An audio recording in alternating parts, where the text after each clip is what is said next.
Hey, what's up guys? Jag from Jaggy Sports here, and it is April the 13th, 2022. Yeah. So, the reason why I said that was because the late, great Kobe Bryant, pretty sure it was, I don't know, like 8 years ago maybe, he played his final game, scored 60 points. God rest his soul. Rest in peace, Kobe Bryant. Okay, so let's get to, sorry,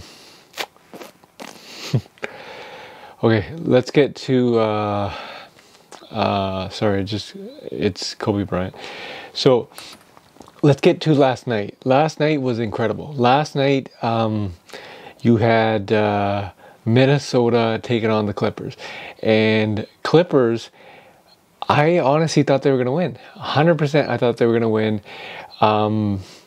They led the entire game pretty much, and then the Minnesota Timberwolves went on like a 16-2 run led by D'Angelo Russell and Anthony Edwards.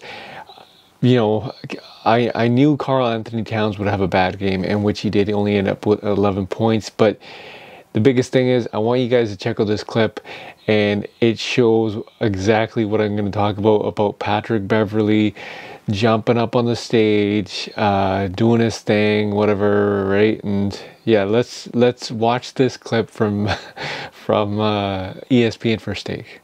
The TWolves, how about it, rallied to defeat the Clippers after trailing by 10 with 8:54 to play. Minnesota finished on a 26-11 run, defeating LA 109-104. Minnesota is now the number 7 seed in the Western playoffs and will face Memphis in the first round starting on Saturday. Karl Anthony Towns fouled up midway through the fourth quarter.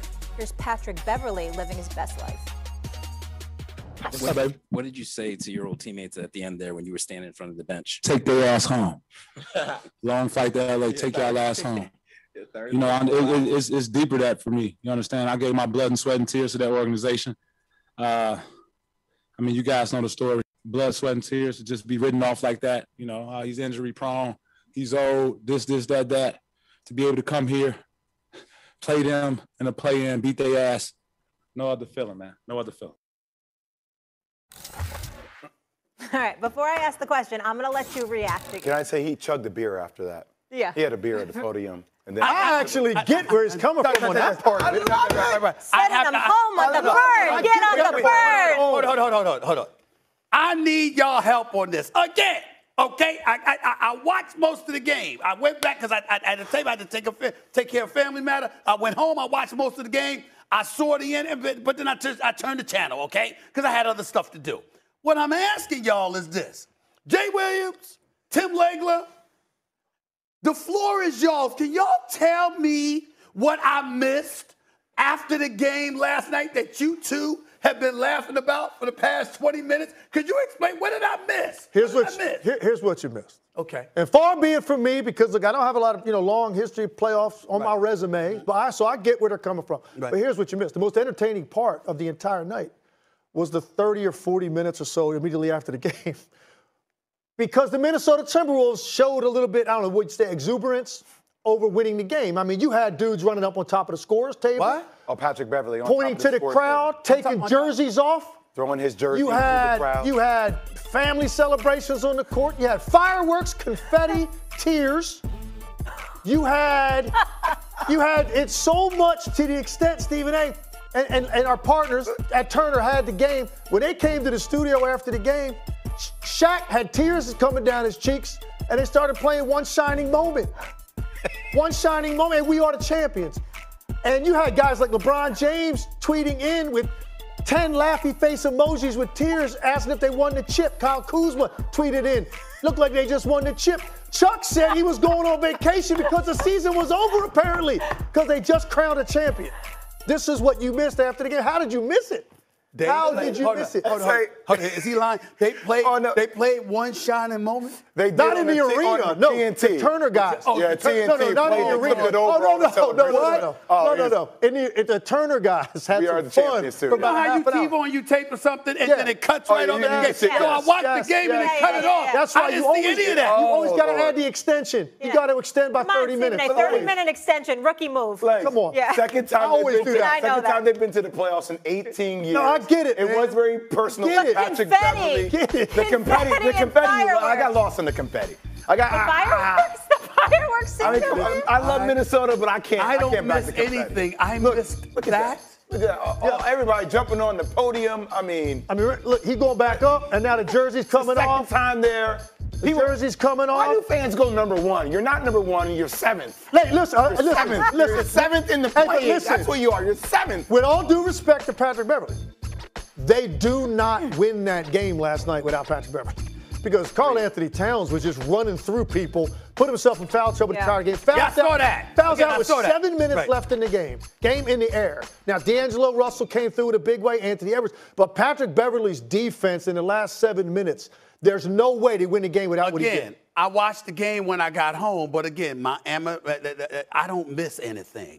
This is the first for me. I didn't press the you look surprised when we brought it up. I was like, what are y'all talking about? All of that happened? Oh, my God. Okay. And you missed the Patrick Beverly video afterwards where he goes on IG Live and he's talking, saying, y'all can take your ass home. And then Cat gets in the screen. It's like, bad boys. And I'm like, Cat, the bad boys. By the way, can I say one last thing on this? One last thing on this. It was to such an extent, I think it affected our brothers, and we all love Charles and Shaq and those guys. Charles Barkley and Shaquille O'Neal last night on the show picked Minnesota to beat Memphis. In the series they're about to play. Wow, I can't do that. I saw that. Okay. Because, again, they replayed it this morning. I think they were caught up in the shot one shining moment still. Let me tell y'all, listen, well, that ain't going to happen. Minnesota, I can't you ain't see beat that either. Memphis. That's number one. Number two, let me show a little grace. And give my man Patrick Beverly some love. That's my little brother right there. I love that brother. And I will tell you this. I was with him. I was at the Beverly Wilshire having lunch. I'm sorry, dinner. And he came in there the night he got traded from L.A. to Memphis, and then obviously Memphis to Minnesota. Whenever it was finalized, that night I saw him, all right? We were passing through, and we stopped and spoke for a few minutes. That brother was like, I got something to prove. It was personal to him that he was let go, that, pay me or trade me, because the Clippers didn't want to give him that money. And what I would say to you is this. We got to stop. And I'm not talking about us. I'm just talking about overall when we talk basketball. Everything ain't points. Yeah, you got the stars that can deliver you the goods. But those same stars will tell you, I need somebody to play defense. I need somebody to rebound. I need somebody to be that Energizer Bunny. I need somebody that's going to feed that crowd and get us going, like Paul George alluded to in his post-game comments after the loss last night in terms of what Patrick Beverly gives. Now, Patrick Beverly was some dude that was like, yo, I'm trying to average 20 a game, and he's playing offense like he plays offense. That's a different ballgame. That ain't why he's in the NBA. Patrick Beverly is in the NBA because he is a professional pest.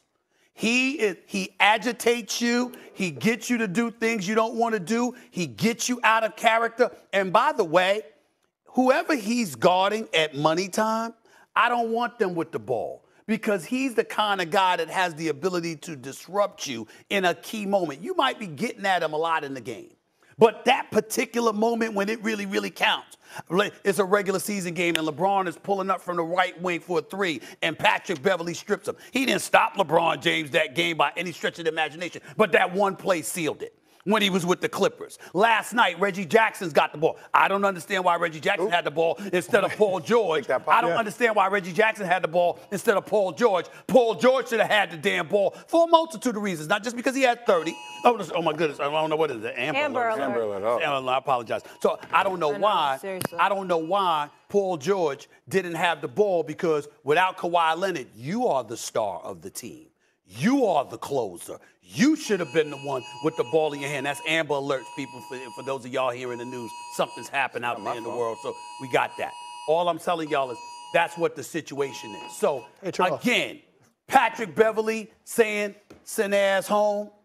I don't mind that too much because we understand where that's coming from. The jumping on the scorer's table, the taking off of the shirt, and Anthony Edwards is big time. I love that brother. And D'Angelo Russell showed up in ball. Give him credit. He had 29, got a lot of luck. But jumping up on the table, and when I see teams do that at this stage, it shows me two things. Number one, you've never really won before. Well, they haven't. And number two, that's right. And number two, you ain't going to win. Because if you got your eyes on a bigger prize, you ain't celebrating like that. I just want to flip the script for 1 second. Was it a tad bit excessive? Probably. Yes. But I like to reward this type of behavior. First off, the play-in tournament for me is more like March Madness. Yeah. Right? It's one and done. And for a team that has been to the playoffs for 2 times in 18 years, you just gave us great color on the background of Patrick Beverly. He is their leader. And I like that it trickles down into it means something. I am so tired so many times of players being so cool. Like, hey, expect to be here. Like, act like you've been in a limo before. They haven't been in a damn limo for a long ass time. Let me say this to you, though, real quick, and then I'll hand it to y'all. Karl Anthony Towns is a big-time player. You didn't show up last night, bro. You better than that. 11 points. Forget the 11 points. I'm saying that's the way I was going. Forget out of the game. Right. I watched him. I mean, listen, I'm like Karl Anthony Towns. You fouling out. But 11 points, forget all of that. That can happen to anybody. Hell, you doing fouling out with 7 minutes left in the game, trying to get into the playoffs and leaving it to Anthony Edwards and D'Angelo Russell to save the day. You ain't a rookie, Karl Anthony Towns. You can ball. You a big-time player. You got to show up in games like last night, and you damn sure better not swept.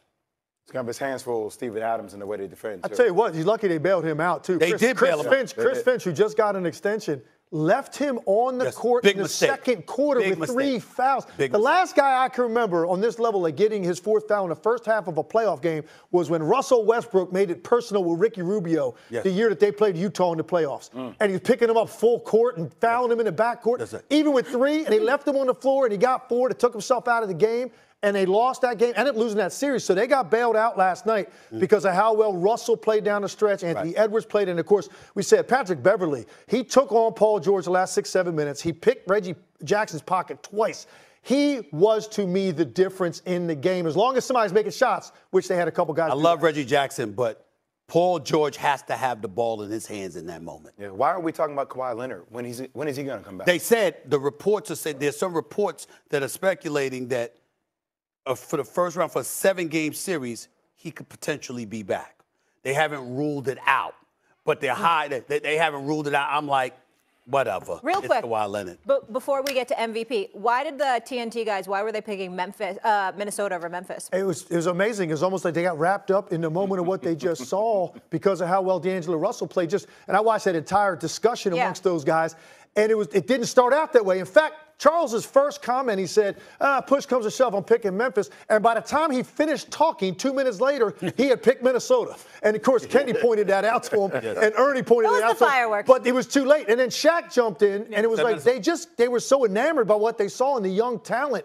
It's like they forgot how good Memphis has been all year. But in fairness to them, what they did bring up was, because that part was taped, what they did bring up was they brought up Memphis. Minnesota's playing with house money.